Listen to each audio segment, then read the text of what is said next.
জিবরিল সমস্ত ফেরেশতাদের লিডার, সমস্ত ফেরেশতাদের সরদার ওই হযরত জিবরিলকে আপনার আমার কমলি ওয়ালা বলে, হে জিবরিল বলো তুমি কি হযরত আদম থেকে নিয়ে আজ পর্যন্ত যতজন নবী এসেছে, যতজন পয়গম্বর এসেছে, হে জিবরিল তুমি কি আমার মতন কোন নবীকে দেখেছো?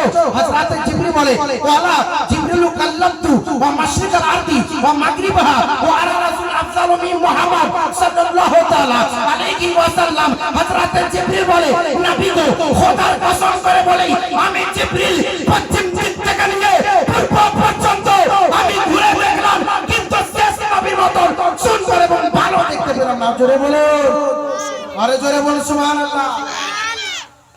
ফেরেশতা মিথ্যা বলতে পারে?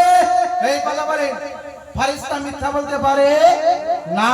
হযরত জিবরিল বলে, নবী গো পশ্চিম দিক থেকে নিয়ে পূর্ব পর্যন্ত আমি দেখলাম, কিন্তু শেষ নবীর মতন সুন্দর এবং ভালো দেখতে পেলাম না। কিন্তু মুসলমান আজকে আপনি আমি নবীকে নিজের মতন কেন দাবি করি, কেন নিজের মতন বলি?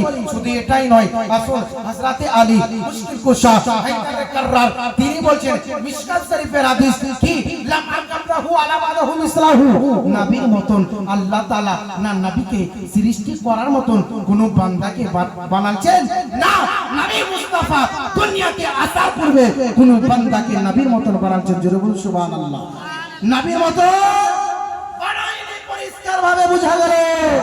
তো আপনি আমি আজকে নবীকে আমার মতন কিভাবে বলি? মানা যাবে? মানা যাবে?